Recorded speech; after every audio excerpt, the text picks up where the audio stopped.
창세기 32장 27절에서 28절의 말씀, 내 이름이 무엇이냐. 구약성경에서 하나님께서 다가오셔서 우리에게 질문하시는 그 질문 세 번째 시간이죠. 먼저 27절부터 28절 말씀 제가 받들어 읽겠습니다. 그 사람이 그에게 이르되 내 이름이 무엇이냐. 그가 이르되 야곱이니이다. 그가 이르되 내 이름을 다시는 야곱이라 부를 것이 아니요 이스라엘이라 부를 것이니 이는 내가 하나님과 및 사람들과 겨루어 이겼음이니라. 야곱이 이스라엘이 되고 하나님께서는 사람을 변화시킬 때 먼저 이름을 바꿔주십니다. 아브라함을 아브라함으로, 사레를 사라로 바꿔주시죠. 하나님께서는 베드로 사도의 원래 이름이 시몬이었는데 시몬을 이제 베드로로 바꿔주시면서 그 이름을 불러주시면 그 이름대로 되는 것이죠. 그래서 오늘도 이 야곱이라고 하는 이 사람이 어떤 과정을 통해서 이스라엘이 되어져 가는지, 사실은 본문은 27절, 28절 읽었지만 32장 전체와 야곱의 일생 동안 이름과 관련되어진 에피소드들을 쭉 살펴보면서 어떻게 야곱이 변하여 이스라엘이 되는지, 이 말씀이 또 오늘 우리에게는 어떤 의미가 있는지, 오늘은 이름과 연관되어서 시를 한 자락 읽고 시작하도록 하겠습니다. 꽃이라는 시입니다. 여러분 이 시는 잘 아는 시인데 김춘수 시인의 시입니다. 내가 그의 이름을 불러주기 전에는 그는 다만 하나의 몸짓에 지나지 않았다. 내가 그의 이름을 불러주었을 때 그는 나에게로 와서 꽃이 되었다. 내가 그의 이름을 불러준 것처럼 나의 이 빛깔과 향기에 알맞은 누가 나의 이름을 불러다오. 그에게로 가서 나도 그의 꽃이 되고 싶다. 우리들은 모두 무엇이 되고 싶다. 너는 나에게, 나는 너에게 잊혀지지 않는 하나의 눈짓이 되고 싶다. 아름다운 시죠.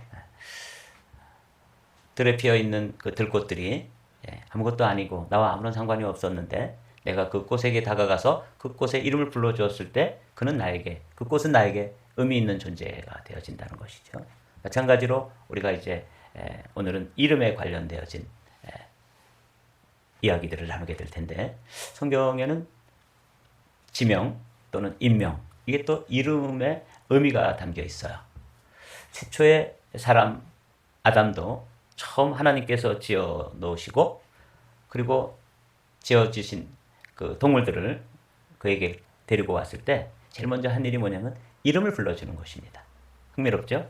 여호와 하나님이 흙으로 각종 들짐승과 공중의 각종 새를 지으시고 아담이 무엇이라고 부르나 보시려고 그것들을 그에게로 이끌어 가시니 아담이 각 생물을 부르는 것이 곧 그 이름이 되었다. 그 존재가 되었다는 것이죠. 코가 긴 짐승을 보고 우리는 코길이라고 부르죠. 코가 긴 짐승이라고 그렇게 불렀더니 그 짐승은 그 모양대로 또 살아가는 것이죠. 호랑이라고 부르기도 하고 사자라고도 부르는 것처럼. 우리 제 아내가 저한테 지난주에 전주에 있는 문방구 아저씨 이야기를 들려주었습니다. 전주에 있는 어떤 문방구점의 주인 아저씨는 그 조그만 초등학교 앞에서 문방구를 경영하는데 그분은 어린아이들의 이름 8,000명을 외우고 있대요. 놀랍지 않습니까? 졸업생들 그리고 지금 재학생들까지 다 외운대요. 그래가지고 그 문방구에는 어린아이들이 늘 와서 놀기도 하고 또 학교 갔다가 아예 그 문방구로 와서 거기서 엎드려가지고 공부도 하고, 그래서 아주 거기가 그야말로 명소가 되었는데 딱 한 가지입니다.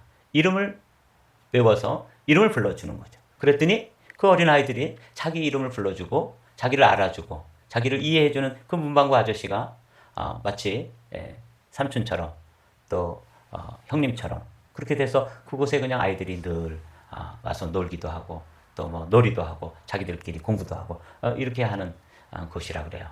그래서 그곳에는 그 아저씨는 8,000명의 아이들의 이름을 외우고 있다고. 그렇게 이름이라는 것이 이렇게 중요한데, 처음 사람 아담도 생물들이 지어졌을 때 사실 이름이 없었어요. 하나님은 그냥 지어놓기만 하셨고 그들을 아담에게로 이끌어오니까 아담이 그 이름을 다 지어줘서 그 존재가 된 것이죠.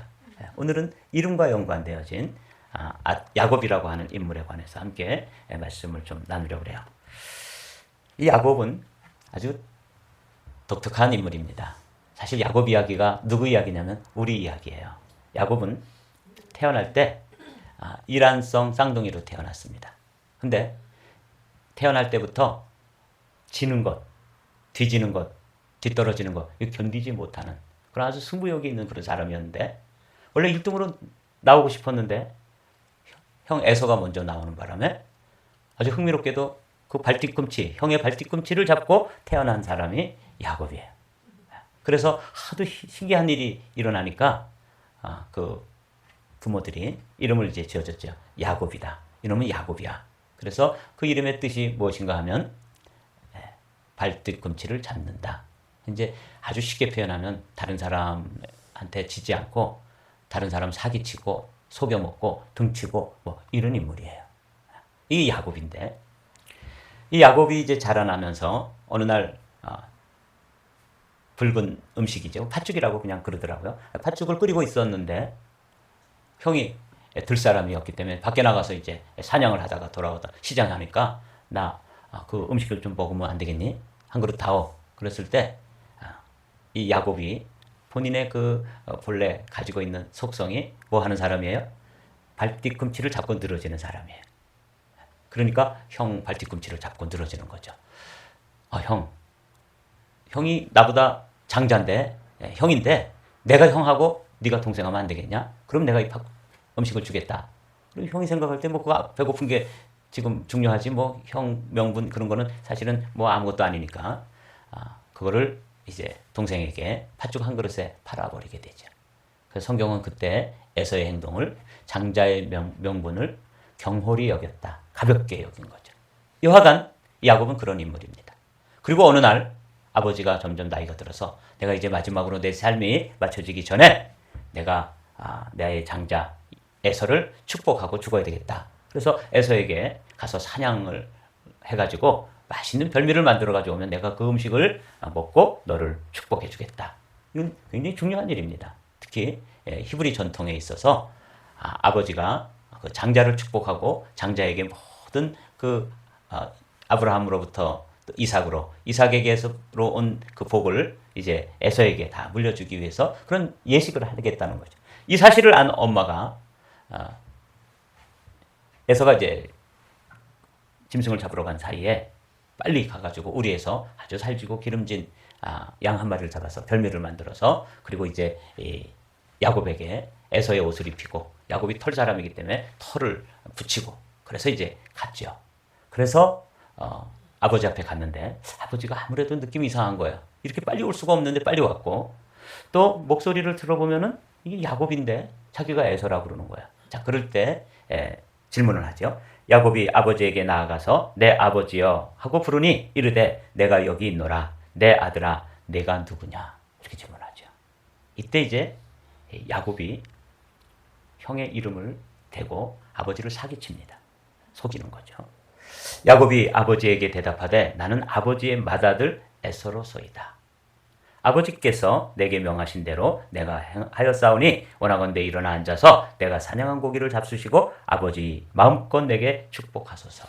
그래서 장자의 명분을 팥죽 한 그릇에 사고 그리고 이제 형님의 이름, 형의 이름 에서의 이름을 가지고 들어가서 그 형이 받아야 될 장자의 축복을 고스란히 야곱이 사기를 치는 장면인데 그때 내가 누구냐? 이렇게 물어봤더니 누구라고 대답한다고요? 에서입니다. 이렇게 대답했다. 이걸 잘 기억해 놓으십시오. 야곱은 이런 사람입니다. 자신의 이익을 위해서 자신이 뭔가를 가지고 쟁취하고 소유하고 또 얻어내기 위해 가지고 형의 이름. 그러니까 이제 어떤 분은 이렇게 이야기하더라고요. 야곱은 늘 누가 되고 싶었다? 에서가 되고 싶었다는 거예요. 큰아들이 되고 싶고 내가 장자로 태어나서 내가 에서가 되었다면 한이 없을 텐데 그래서 늘 그런 마음을 가지고 있다가 결정적인 순간에 내가 누구냐 하고 물으니까 나 에서예요 라고 대답했다는 거죠. 그래서 어떤 분은 이 부분을 뭐라고 해석하냐면 야곱이 되고 싶은 나를 이렇게 표현했다 이렇게 해석하더라고요. 근데 이렇게 이제 아버지도 속이고 형님도 속이고 이렇게 등치고 뒤꿈치 발뒤꿈치를 잡고 늘어지고 이러다가 그만 형이 화가 나가지고 이제 이 동생을 처치하려고 그러는 거야. 마치 가인이 아벨을 죽이듯이 이놈 자식 내가 손 좀 봐줘야 되겠다. 그래서 이제 마음에 분을 품고 있는 걸 어머니가 알죠. 그래서 이제 하루아침에 두 아들을 다 이룰 수는 없다. 그래서 요 둘째 아들 야곱을 피신시킵니다. 그래서 밧단 아람이라고 하는 곳에 외삼촌 라반의 집으로 피신을 시키죠. 자, 그게 이제 우리가 읽어봐야 될 소중한 부분입니다. 야곱이 부엘세바에서 떠나 하란으로 향하여 가더니, 부엘세바가 지금 그 이삭, 야곱, 또 에서, 리브가 이 사람들이 살던 그 우물이 있는 곳에 같이 옹기종기 모여서 살다가 그만 야곱이 엉뚱한 사기를 치는 바람에 그게 이제 들통이 나고 형이 분해가지고 처치하려고 그럴 때 이제 피해서 하란이라고 하는 곳으로 가게 되었다. 이렇게 되어 있죠. 한 곳에 이르러서는 해가 진지라 거기서 유숙하려고 그곳에 한 돌을 가져다가 베개로 삼고 거기 누워 자더니 꿈에 본즉 사닥다리가 땅 위에 서 있는데 그 꼭대기가 하늘에 닿았고 또 본즉 하나님의 사자들이 그 위에서 오르락 내리락 하고. 이게 야곱이 이제 이렇게 못된 사람, 어떻게 보면은 자기 본성을 가지고 그 본성대로 살아가는 그 인물이 야곱이었는데, 야곱이 이제 형을 피해가지고 외삼촌 라반의 집으로 가다가 한 들판에서 노숙을 하게 되었을 때 그때 하나님이 찾아오셔서 그를 만나 주시는 장면이에요. 이게 야곱이 첫 번째 하나님을 경험하는 장면입니다. 또 본즉 여호와께서 그 위에 서서 이르시되 나는 여호와니 너의 조부 아브라함의 하나님이요 이삭의 하나님이라. 내가 누워있는 땅을 내가 너와 내 자손에게 주리니 내 자손이 땅에 티끌같이 되어 내가 서쪽과 동쪽과 북쪽과 남쪽으로 퍼져나갈지며 땅의 모든 족속이 너와 내 자손으로 말미암아 복을 받으리라. 하나님께서 그 육의 사람, 육신의 정욕을 따라서만 살는 이 야곱을 찾아오셔서 그를 만나 주신 거죠. 내가 너와 함께 있어 내가 어디로 가든지 너를 지키며 너를 이끌어 이 땅으로 돌아오게 할지라. 내가 내게 허락한 것을 다 이루기까지 너를 떠나지 아니하리라 하신지라. 야곱이 잠이 깨어 이르되 여호와께서 과연 여기 계시거늘 내가 알지 못하였도다. 놀라운 깨달음을 얻는 것이죠. 하나님이 우리 집에만 계시는 줄 알았는데 사실은 정처 없이 떠나가지고 먼 길을 가다가 노숙하는 그 자리에도 하나님이 함께 계셨다 하는 것을 지금 경험하고 있는 거예요. 그러면서 여기 이제 이 야곱이 아주 중요한 순간마다 그 지역 이름을 바꿔줍니다. 이름을 바꿔주는 거죠. 이에 두려워하여 이르되 두렵도다 이곳이여 이것은 다름 아닌 하나님의 집이여 이는 하늘의 문이로다 하고 야곱이 아침에 일찍이 일어나 베개로 삼았던 돌을 가져다가 기둥으로 세우고 그 위에 기름을 붓고 함께 있습니다. 19절 그곳 이름을 베델이라 하였더라. 이 성의 옛 이름은 루스더라. 본래 지명이 루스라고 하는 지명인데 그 지명을 자기가 하나님을 경험하고 그리고 그곳 이름을 뭐라고 바꿨어요? 베델이라고 바꾼 거죠. 엘이라는 것은 하나님이다 그런 뜻이에요. 베스라는 것은 무슨 뜻이냐면 집이다. 이 들판 아주 황량하고 겨우 돌멩이 하나 베고 잘 수밖에 없는 이런 황량한 곳에서도 하나님이 함께 하시고 이곳이 이제 하나님의 House of God이라고 그러죠. 하나님의 집이다. 이렇게 이제 고백을 해요. 이렇게 놀라운 경험을 하고 하나님을 만나고 거듭났음에도 불구하고 여전히 야곱은 누구예요? 야곱이에요. 이게 참 흥미로워요. 여러분, 우리도 그렇죠. 우리도 예수님 믿고 예수 그리스도를 인격적으로 만난 이후에도 우리는 여전히 어떤 육신적인 모습, 야곱처럼 자기가 자기의 주인이 되어서 살아가고 있죠. 이게 야곱이에요.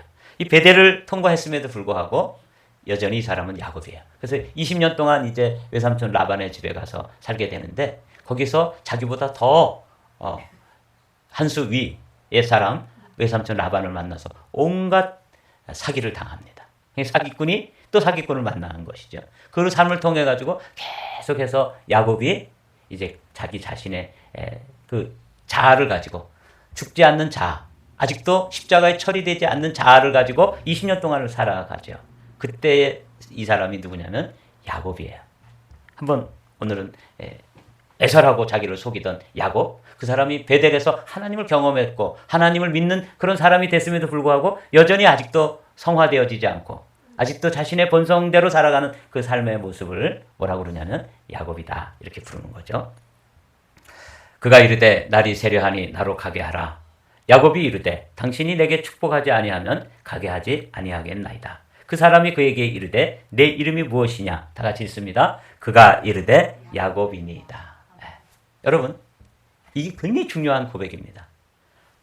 옛날에 아버지가 너 누구냐 물었을 때 누구라고 대답했어요? 에서입니다. 아주 발칙하게도 아버지를 속이고 형을 속이고 이렇게 아주 뭐 눈도 깜짝하지 않고 거짓말하고 그렇게 하면서 에서라고 이야기하던 이 인물이 이제 고향으로 돌아오는데 지금 큰 두려움 한 가지가 있어요. 그 두려움이 뭐냐면 형 에서입니다. 자기가 되고 싶었던 에서. 그 에서의 이름을 도용해가지고 축복을 송두리째 받았지만 그 형이 아직도 살아 있어서 이름을 도용당한 그 형이 자기를 죽이려고 할지도 모르는 이 두려움은 20년 내내 이 야곱의 가슴에서 이 에서라고 하는 이름, 나 에서입니다 라고 이름 빌렸었던 그 이름이 그렇게도 두려운 이름인 거예요. 된 거예요. 그게 지금 돌아오는데 지금 천사와 씨름하다가 넌 누구냐? 내 이름이 무엇이냐? 라고 물었을 때 에서입니다 이렇게 대답하지 않고 누구라고 대답했다고요? 나 야곱입니다. 이 의미를 좀 살펴보려고 그래요. 이게 아주 중요한 터닝 포인트예요. 야곱이 길을 가는데 하나님의 사자들이 그를 만난지라. 이거는 이제 밧단 아람에서 외삼촌 라반의 집에서 돌아와서 가나안 입구쯤에 왔는데 그때 극도의 두려움이 있는 거예요. 야, 형이 에서가 와가지고 나를 이제 죽이려고 할지도 모르는데 이건 내가 가도 되나? 가고는 싶은데 고향으로 돌아가고 싶고 지금 돌아가야 하는데 거기에는 호랑이 같은 형님이 있어가지고 그 이름 한번 잘못 도용해가지고 아버지로부터 축복기도 한번 받은 그 원죄가 있어가지고 지금 그 형을 만나야 되는데 이 뭐 두렵기가 그지없는 것이죠. 그런데 이제 하나님이 내가 너와 늘 함께 해주겠다 하는 약속을 지키면서 하나의 또 다른 체험, 베델과는 또 다른 체험을 주시는 거예요. 이게 이제 우리도 신앙생활 하다면 베델의 체험이 있고 또 중간에 또 체험을 하나님께서 주시죠. 이게 야곱의 체험입니다. 야곱이 길을 가는데 하나님의 사자들이 그를 만난지라. 야곱이 그들을 볼 때에 이르기를 이는 하나님의 군대라 하고 그 땅 이름을 마하나임이라 하였더라. 이 마하나임이라고 하는 뜻은 무슨 뜻이냐면 하나님의 군대 이런 뜻. 왜 지금 하나님의 군대를 보여주시죠? 그렇죠. 지금 야곱은 자기 혼자 가는 줄 알았어요. 자기 혼자 형을 대면해가지고 지금 이 문제를 해결하고 형의 노여움을 풀고 형의 분노를 해결해야 된다고 생각했는데 그때 하나님께서 그에게 눈을 열어서 환상을 보여주시는 거죠. 하나님의 군대. 그래서 야곱은 그 땅 이름을 또 짓습니다. 루스라고 하는 땅에서 하나님을 만난 다음에 베델이라고 지었던 이 야곱이 이번에는 그 땅 이름이 뭐였는지는 모르지만 이 동네는 이제부터 마하나임이야. 하나님의 군대야. 하나님의 군대가 나와 함께 하시는구나. 나와 동행하시면서 나를 지켜주시고 보호해주시고 또 형의 마음을 해결해주시고 이렇게 하실 것이다 하는 약속으로 마하나임이라고 하는 이름으로 그 땅을 명명을 했습니다. 지명을 바꿔버린 거죠. 그래서 이제 이 야곱은 3번 땅 이름을 바꾸는데 첫 번째가 베델이고 두 번째가 마하나임이에요. 이름과 연관되어서 이 야곱의 일생을 살펴보는 것도 참 아주 흥미로웠습니다. 조금 더 나가보도록 하죠. 이제 야곱은 하나님의 군대가 함께 하신다는 하나님의 약속을 받았지만 아직도 자기의 인생은 누가 주인이냐면 자기가 주인이에요. 보십시오. 그래서 이제 수를 씁니다. 그들에게 명령하여 이르되 너희는 내 주 에서에게 이같이 말하라. 주의 종 야곱이 이같이 말하기를 내가 라반과 함께 거류하며 지금까지 머물러 있어 싸우며 내가 소와 나귀와 양떼와 노비가 있으므로 사람을 보내어 내 주께 알리고 내 주께 은혜 받기를 원하나이다 하라 하였더니 사자들이 야곱에게 돌아와 이르되 우리가 주인의 형 에서에게 이른즉 그가 400명을 거느리고 주인을 만나려고 오더이다. 형에게 이제 선물을 좀 보내고 이제 사람을 먼저 보내서 자기가 형에게로 돌아간다는 사실을 먼저 알리고 그 마음을 좀 누그러뜨리고 싶었는데 형이 그래? 동생이 오는구나. 그리고는 군사들을 400명을 이끌고 온다는 거죠. 당시에 무슨 한 나라도 아니고 부족이었을 텐데 한 족장으로서 군대를 400명을 이끌고 온다는 건 이건 예사롭지 않은 일이잖아요. 그러니까 가뜩이나 겁을 먹고 지금 두려움 가운데 있는 야곱에게 있어서 군사가 400명을 이끌고 형이 온다는 것은 그건 무슨 뜻이에요? 나를 치려고 하는구나. 이 전쟁이다. 근데 뭐 자기들 식구가 있었겠죠. 양떼를 지키는 목자들, 뭐 일꾼들이 있었겠지만 정예 군인 400명하고 뭐 어떻게 해보겠어요. 그러니까 뭐 그 공포와 두려움은 이제 더욱 커지는 거죠. 그래서 야곱이 이제 기도를 하게 됩니다. 하나님께 선물도 보내고 형에게 뭐 주님이라고도 부르고 이렇게 온갖 아부를 하면서 또 한편으로는 깝깝하니까 기도하죠. 우리도 그렇게 하죠. 우리도 무슨 문제를 만나면 내가 동원할 수 있는 모든 그 지혜, 경험 이런 걸 가지고 막 허겁지겁 일을 서둘러서 진행해다가 또 마음이 급하면 또 뭐도 하고 기도도 하고. 그래서 이제 여기 간절히 기도합니다. 기도하는 내용이 이 창세기에서 제일 길게 아주 구체적으로 나와 있어요. 빠른 속도로 한번 읽어볼게요. 야곱이 또 이르되 내 조부 아브라함의 하나님, 내 아버지 이삭의 하나님 여호와여, 주께서 전에 내게 명하시기를 내 고향 내 족속에게로 돌아가라. 내가 내게 은혜를 베풀리라 하셨나이다. 하나님께 이제 급하니까 주님 붙들고 늘어지는 거죠. 나는 주께서 주의 종에게 베푸신 모든 은총과 모든 진실하심을 조금도 감당할 수 없사오나 내가 내 지팡이만 가지고 이 요단을 건넜더니 지금은 두 때나 이루었나이다. 그래서 빈손 들고 갔다가 지금은 가족들, 많은 가족들이 있고 아내가 4명이고 애들만 12명이니까 대식구가 되었잖아요. 그러다가 아주 그냥 거부가 된 거예요. 많은 소떼, 양떼 이런 것들이 있게 됐는데 이제 이것 하나님이 주신 은혜입니다. 이렇게 이제 기도하면서 내가 주께 간구하오니 내 형의 손에서 에서의 손에서 나를 건져내시옵소서. 내가 그를 두려워함은 그가 와서 나와 내 처자들을 칠까 겁이 나기 때문이다. 그래 겁나는 거죠. 이 두려워서 견딜 수가 없는 거죠. 주께서 말씀하시기를 내가 반드시 내게 은혜를 베풀어 내 씨로 바다에 셀 수 없는 모래와 같이 많게 하리라 하셨나이다. 네. 여기서 이제 야곱이 이렇게 기도하면서 다 이제 양떼, 소떼, 자기가 그 20년 동안 이민생활하면서 외삼촌 집에서 모았던 것들 다 이제 강 건너서 보내고 자기 4명의 아내와 아이들까지도 다 또 보냈습니다. 강을 건너 보낸 후에 자기 홀로 남았어요. 그래서 이제 기도하던 중에 그를 천사가 만나 주는 장면이죠. 이 장면 중에서 이제 이렇게 묻는 것이에요. 그가 이르되 내 이름을 다시는 야곱이라 부를 것이 아니요 이스라엘이라 부를 것이니 이는 내가 하나님과 및 사람들과 겨루어 이겼습니다. 이 전에 이제 아까 우리가 읽었던 내 이름이 무엇이냐 이렇게 물었을 때 에서입니다 이렇게 대답하지 않고 누구라고 대답했다고요? 야곱입니다 라고 대답했다고 말씀드렸죠. 이게 중요해요. 20년 동안 야곱으로 살아온 그 삶은 뭐냐면 아직도 자아가 살아서 자아의 이끌림을 받고 자아가 늘 이기는 믿음과 자아 사이에 믿음이 이기질 않고 자아가 이기는 이런 삶을 살아왔던 그 삶의 이름이 누구냐면 야곱이에요.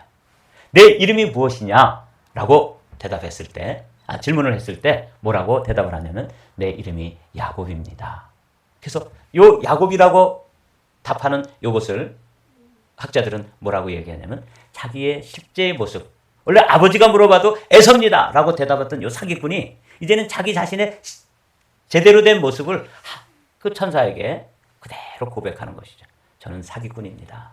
저는 사람들 등쳐먹고 외삼촌 라반과도 그렇게 다투고 싸우고 악착같이 재산 모으고 그렇게 살던 야곱입니다. 자기 자신의 실제의 모습을 내어놓는 이 모습을 학자들은 뭐라고 그러냐면 회개다 그렇게 부르더라고요.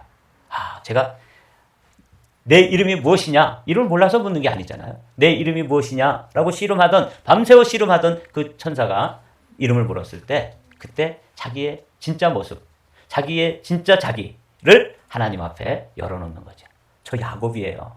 이렇게 제가 이걸 묵상하면서 우리도 하나님 앞에서 가식적으로 자기가 아닌 그런 모습으로 하나님께 찬양하고 자기 모습이 아닌 그런 이름으로 기도하고 너 누구냐 물으면 저 에선디요 이렇게 얘기하던 이 겉모습 늘 가면을 쓰고 살았던 그 사람이 하나님 앞에 서서 천사가 와서 이제 하나님을 대리한 그래서 이 천사를 학자들은 그냥 하나님이라고 해석하기도 해요.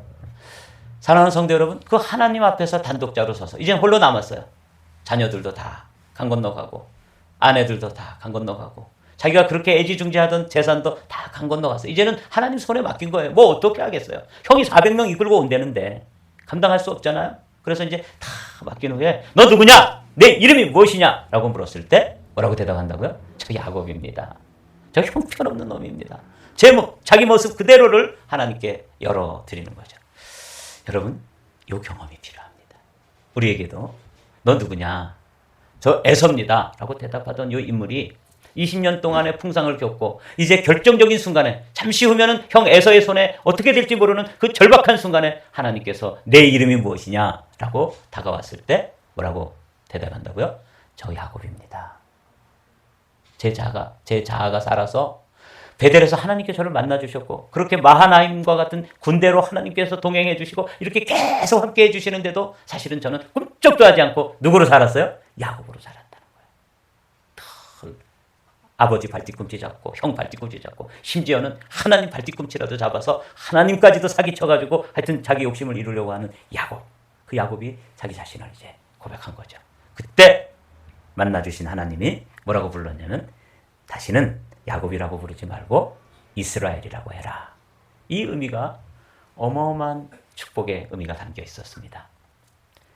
이는 내가 하나님과 사람들과 겨루어 이겼습니다. 여기 잠깐 설명이 필요한데요. 이스라엘이라고 할 때 이게 아주 잘 이해를 해야 돼요.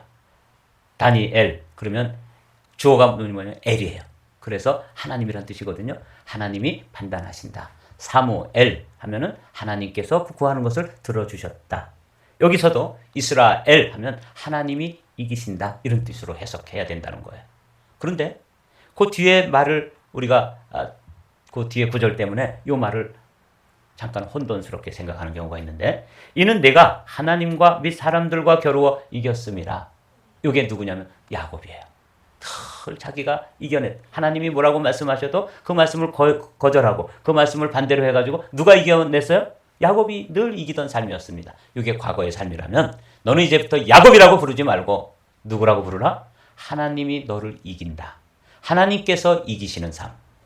여러분 저도 목회를 한번 생각해 봤습니다. 제가 목회를 30년 했는데 마치 야곱처럼 어쩌면 제 자신의 경험, 제 자신의 노하우, 제 자신이 가지고 있는 반짝반짝하는 제 자신만의 지혜를 가지고 여기까지 온 것 같아요. 그래서 주님이 저에게 물으면 너 이름이 무엇이냐? 내 이름이 무엇이냐? 물으면 저는 야곱입니다. 이렇게 하나님 앞에 답을 해야 합니다. 그러면 주님께서 이제 주님께서 나를 불러주고 싶은 이름은 너 야곱이라고 하지 말고 이스라엘이라 하라. 이게 야곱이 변하여 이스라엘이 된 경험인데 자아가 이젠 십자가에 죽고 내 안에서 누가 살아요? 하나님이 사는 것입니다. 그리스도께서 사는 것이죠. 이게 바울의 경험인데 내가 그리스도와 함께 십자가에 못 박혔나니 그런즉 이제는 내가 산 것이 아니요 내 안에 그리스도께서 사시는 것이다. 이스라엘 하나님이 이기시는 하나님이 내 자아를 이기고 내 유욕을 이기고 내 경험을 이기시고 하나님이 주권자가 되어서 나를 통치하시고 다스려갈 때 그 사람을 누구라고 부른다고요? 이스라엘이라고 부르는 거예요. 하나님이 이기신다. 제가 이 말씀을 묵상하면서 내 이름이 무엇이냐라고 했을 때 사기꾼 야곱은 저 에서입니다. 뻔뻔하게 그렇게 눈도 깜짝하지 않고 입술에 침도 바르지 않고 사기치던 이 야곱이 내 이름이 무엇이냐라고 했을 때 저 사기꾼 야곱입니다. 라고 하나님 앞에 회개하는 그 장면이 제게 어마어마한 감동으로 다가왔습니다. 그러면서 이 질문이 제게도 다가왔어요. 너 이름이 뭐냐? 저 야곱입니다. 제가 30년 동안 목회를 했는데요. 정말 베델과 같은 경험도 있었고 마하나임과 같은 경험도 있었고 그런 놀라운 체험도 제가 있었는데 여전히 저는 누구로 살아왔어요? 야곱으로 살고 있더라는 거예요. 야곱으로 목회하고 있는 거예요. 여러분들의 신앙생활도 그렇게 하고 있잖아요. 20년의 시간이 지났는데도 여전히 누구로? 야곱으로 살고 있는 거예요. 우리 한마음교회 성도들의 모습이 야곱이에요. 근데 주님은 우리를 누구로 변화시키기를 원하세요? 이스라엘. 내가 너를 좀 이기자. 그래서 내가 나와 함께 세상을 이기고 문제를 이겨내고 이런 사람이 이스라엘이에요. 사랑하는 성도 여러분, 그가 이르되 내 이름을 다시는 야곱이라 부를 것이 아니요 이스라엘이라 부를 것이니 이 경험이 우리 성도들에게 있어야 되는 것이죠. 오늘 주님은 우리의 이름을 묻고 계십니다. 내 이름이 무엇이냐? 저 에서입니다. 이렇게 뻔뻔하게 대답하는 사람 있을 거예요. 이제 여기서 한 단계 더 넘어서 저 야곱입니다. 저는 정말 내 인생의 주인이 내가 되어서 하나님 앞에서 얼마나 고단한 삶을 살았는지 모릅니다. 늘 내가 이겨야 되고 내 자신이 어떠한 것도 질 수 없고 그런 고단한 인생을 살던 야곱입니다. 라고 주님 고백하면 이 회개하면 주님께서 그 마음을 받으시고 드디어 우리의 이름을 바꿔주시는 거죠. 누구라고? 다시는 야곱이라고 부르지 말고 이스라엘. 이 변화, 이 터닝 포인트, 이걸 뭐 티핑 포인트라고도 한 단계 완전히 뛰어넘는 것이죠. 목회도 이렇게 돼야지만 이 첫 목회할 수 있는 거구나. 주님이 나를 이스라엘이라고 불러주셔야만 이제는 내가 너도 이기고 세상도 이기는 하나님이 나의 주인이 되셔가지고 나를 통해서 세상을 이겨야 되는데 내가 세상을 이기려고 그러니까 되냐고요. 내가 목회를 하려고 그러니까 이게 되냐고요. 여러분 내가 신앙생활 하려고 하잖아요. 여러분 지난주에도 우리 그런 거 경험했잖아요. 사랑하는 성도 여러분, 이 야곱이에요. 이제 말씀을 마치겠습니다. 그러므로 야곱이 그곳 이름을 브니엘이라 하였으니 그가 이르기를 내가 하나님과 대면하여 보았으나 내 생명이 보존되었다 함이더라. 31절 다 읽고 마치도록 하죠. 그가 브니엘을 지날 때 해가 돋았고 그의 허벅다리로 말미암아 절었더라. 천사와 씨름하다가 그는 다리가 위골되어 가지고 다리를 저는 사람이 되었을지라도 그는 그를 통해서 하나님이 이기시는 사람, 그를 통해서 하나님이 일하시는 사람, 이스라엘이 되어 가지고 그 땅 이름을 뭐라고 바꾸냐면 브니엘이다 이렇게 바꿨다는 거예요. 하나님의 얼굴 이런 뜻이에요. 여러분 우리의 사는 곳이 베델, 마하나임을 지나서 어디까지 가야 되는 거예요? 브니엘까지 경험해야 되고 우리의 이름이 에서에서 야곱으로, 야곱에서 이스라엘이 되어야지만 이게 정말 성숙한 그리스도인이 되는 것이고 하나님이 나를 통해서 일하실 수 있는 것입니다. 하나님이 이기셔야 되는데 내가 이기고 있으니 어쩌면 좋습니까? 여러분 야곱으로 계속 신앙생활 하시렵니까? 분해를 경험하면서 이스라엘이 되어서 하나님이 나를 통해서 세상을 이기시고 하나님이 나를 통해서 문제를 이기시고 하나님께서 이기시는 삶, 이스라엘! 내가 다시는 야곱이라 하지 말고 이스라엘이라 부르라. 나를 향하신 하나님의 소원이에요. 여러분을 향한 하나님의 소원이에요. 야곱을 향한 주님의 소원이 그것입니다. 여기 주님께서 그 이름을 불러주시기를 원하시는데 여러분들이 한결같이 분해를 경험하면서 이스라엘이 되시기를 주님의 이름으로 축복합니다.